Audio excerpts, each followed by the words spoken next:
నమస్కారాలు. అలాగే మన రవీంద్రారెడ్డి సార్కి, కృష్ణా సార్కి, ఇక్కడున్న పీఈటీలకి, జీటీలకి ప్రతి ఒక్కరికి నమస్కారాలు. ఈరోజు నన్ను ఏకగ్రీవంగా ఎన్నుకున్నందుకు మీ అందరికీ నా కృతజ్ఞతలు తెలియజేసుకుంటా ఉన్నాను. ఈ బాధ్యతని సక్రమంగా నిర్వహిస్తానని మీ అందరికీ తెలియపరుచుకుంటున్నాను. రాబోయే రోజుల్లో గ్రామ స్థాయి నుండి పిల్లల్ని రెడీ చేసి చిత్తూరు జిల్లాని మన రాష్ట్రంలో మొదటి స్థానంలో నిలబెట్టే దిశగా పనిచేస్తానని మీ అందరికీ ప్రమాణం చేస్తున్నాను. Soft ball association family members అందరికీ నమస్కారం. అలాగే పీటీ సోదరులందరికీ కూడా నమస్కారం. పాత్రికేయ మిత్రులకు కూడా నమస్కారం. మరి ఈరోజు చిత్తూరు జిల్లా నూతన సాఫ్ట్ బాల్ అసోసియేషన్ కార్యవర్గకి సమావేశం మరి ఎన్నికలకి ఈరోజు ఇక్కడ నిర్వహించడం జరిగింది. మరి ఈ కార్యక్రమంలో కొత్తగా బాడీని ఫామ్ చేయడం జరిగింది. అందులో ప్రెసిడెంట్గా చంద్రశేఖర్ గారు, సెక్రటరీగా మేడం మల్లీశ్వరి గారు, అలాగే ట్రెజరర్గా దేవానంద్ గారు ముగ్గురిని, అలాగే మిగతా సభ్యులు కూడా ఎన్నుకోవడం జరిగింది. ఈ సమావేశంను మరి భవిష్యత్తులో సాఫ్ట్ బాల్ అధ్యక్షులుగా మాకు పూనా రవికుమార్ గారు ఉన్నారు. ఆయన ఆధ్వర్యంలో మరి ఈ యొక్క ఎన్నికలు నిర్వహించమని ఆదేశాల మేరకు మరి ఈరోజు ఇక్కడ కార్యక్రమం పెట్టడానికి ఇందులో మరి పెద్దలు షణ్ముగం గారు కూడా ఉంటూ ఈ కార్యక్రమం అంతా కూడా ఎటువంటి ఇబ్బంది లేకుండా ఏకగ్రీవంగా నిర్వహించడం జరిగింది.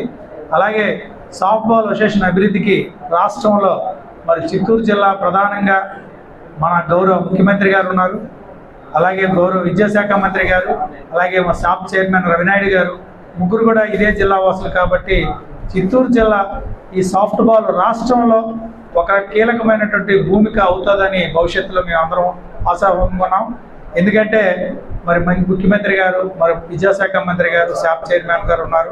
వారి ఆధ్వర్యంలో స్పోర్ట్స్ ముందుకెళ్తున్నాయి. ఈరోజు 3% రిజర్వేషన్ ఇవ్వడం వల్ల చాలామంది క్రీడాకారులకి భవిష్యత్తు ఇచ్చారు. ఎందుకంటే ఎటువంటి టెస్ట్ లేకుండా ఓన్లీ క్రీడలను ఒక్కడనే ప్రాతినిధ్యం తీసుకొని దాన్నే పరిమాణంగా తీసుకొని ఈరోజు పోస్టింగ్ మెగా డిఎస్సిలో క్రీడాకారులు చాలామందికి లబ్ధి పొందారు. అంటే వాళ్ళు తీసుకున్న నిర్ణయం వల్ల చాలామంది క్రీడాకారులు ఈరోజు వాళ్ళకి ఉపాధి కల్పించడం జరిగింది. మరి భవిష్యత్తులో కూడా ఈ 3% నుండి ప్రభుత్వం 5% చేయాలని కోరుకుంటా. ఎందుకంటే ఈరోజు 0.5 ఎడ్యుకేషన్ కూడా 2% చేయాలని సభాపూర్వకంగా మరి గౌరవ ముఖ్యమంత్రి గారికి, అలాగే విద్యాశాఖ మంత్రి గారికి, షాప్ చైర్మన్ గారు రవినాయుడు గారికి మరి మేము కోరుతున్నాం. అలాగే సాఫ్ట్ బాల్ అసోసియేషన్కి సంబంధించి మరి భవిష్యత్తులో జిల్లాలో మన రాష్ట్రంలో కోచ్లు కూడా మరి సాఫ్ట్ బాల్ గేమ్కి ఇవ్వాల్సిందిగా అనౌన్స్ చేసిన చాలామంది క్రీడాకారులు ఉన్నారు. వాళ్ళకి కూడా ఒక ఉపాధి అవుతుంది. కాబట్టి గౌరవ ప్రభుత్వాన్ని కూడా కోరుతాము.